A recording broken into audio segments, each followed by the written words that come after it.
Bonjour Nord-Côtière, bonjour Nord-Côtier. Ici Paul-Serge Forest. Ça me fait très plaisir aujourd'hui de vous présenter mon roman Tout est Tori, un roman d'ailleurs qui se passe sur la Côte-Nord, dont je suis originaire moi-même.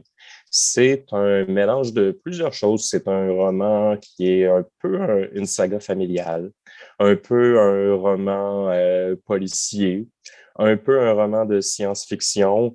Il y a de la musique, du jazz, il y a des fruits de mer, il y a du sexe, il y a de l'intrigue, il y a énormément de choses. Puis, ben, en bout de ligne, ça en fait de la littérature, je crois.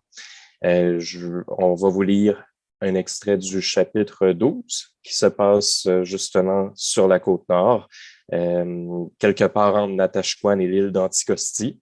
Et bon, c'est peut-être pas entre Natashquan et l'île d'Anticosti, c'est à cette île, mais c'est à cette île que j'ai bien hâte de vous revoir au mois de mai. À la prochaine.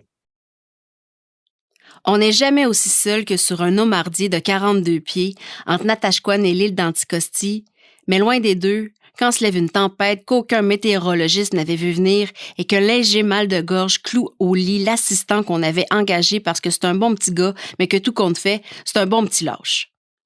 C'était arrivé à Serge Cabana, surnommé Hercule, l'épouvantail de Laurie, un bon bout de temps avant que Goyette se pointe avec son éprouvette de poudre. Jusque-là, Hercule s'était plu à raconter qu'il avait 3 fois cru mourir, mais jamais sur son bateau. La fois que sa barbe avait pogné en feu, la fois qu'il s'était fait poignarder dans un tout inclus, et la fois de son accident de chasse. Il ne l'a plus dit après. Quand c'est arrivé, il venait de vider ses casiers. La pêche avait été moyenne et il avait très bien pu faire le travail sans le petit lâche.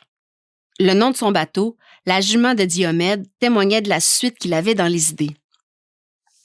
Auparavant, il avait été capitaine de l'Irremplaçable 3, un nom associé aux pêches miraculeuses de 4 générations de Cabana.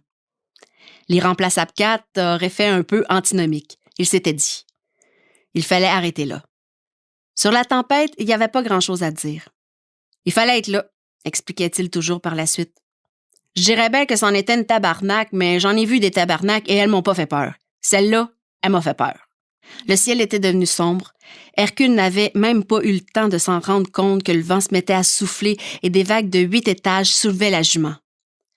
La coque de fibre de verre percutait le golfe à chaque redescente et le choc dans ses os, dans ses gosses, dans sa mâchoire immobilisait Hercule et lui coupait le souffle. La pompe peinait.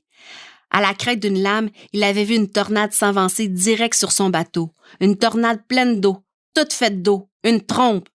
Il jurait à qui voulait l'entendre que la tornade était aussi pleine d'hommes morts, dont plusieurs, à vue de nez, devaient faire 20 livres. On riait de lui. Dans une telle tourmente, qui était-il pour jauger comme ça les homards? C'était mal connaître son œil. Ce dont Hercule ne parlait pas à n'importe qui, toutefois, c'est qu'après avoir vu la tornade faite d'eau et d'homards, il n'avait pas pris sa corne de brume, sa bouée de sauvetage ou son paquet de cigarettes.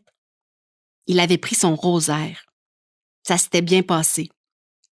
À un moment, un rayon avait percé le ciel pour lui faire savoir ce qu'il devait savoir. Ouais, Hercule croyait en Dieu. En Jésus plutôt, comme ça, par bouffée mystique, quand il avait soudain besoin d'une intercession. Il croyait en un Jésus spécifique qui, selon lui, se réjouissait d'être vénéré de façon intermittente. Le Jésus des marins, celui-là même qui a marché sur l'eau. Parmi les pêcheurs qui accostaient à Baie-Trinité, il y avait plusieurs anglophones de la basse Côte-Nord, tous d'assez fervents protestants, sauf un juif qui tenait sa mort. Il y avait plusieurs niveaux de catholiques aussi, du presque marguillier au quasi-renégat. Quelques bohémiens s'étaient convertis au bouddhisme comme à la pêche sur le tard. Personne ne se proclamait athée, mais plusieurs s'en foutaient pas mal. Malgré tout, tous, sans exception, traînaient sur leur bateau une ou deux bondieuseries d'urgence. Ce n'est pas difficile à comprendre. Quiconque a déjà eu pas mal d'eau dans le nez a eu sa rencontre fugace avec l'absolu.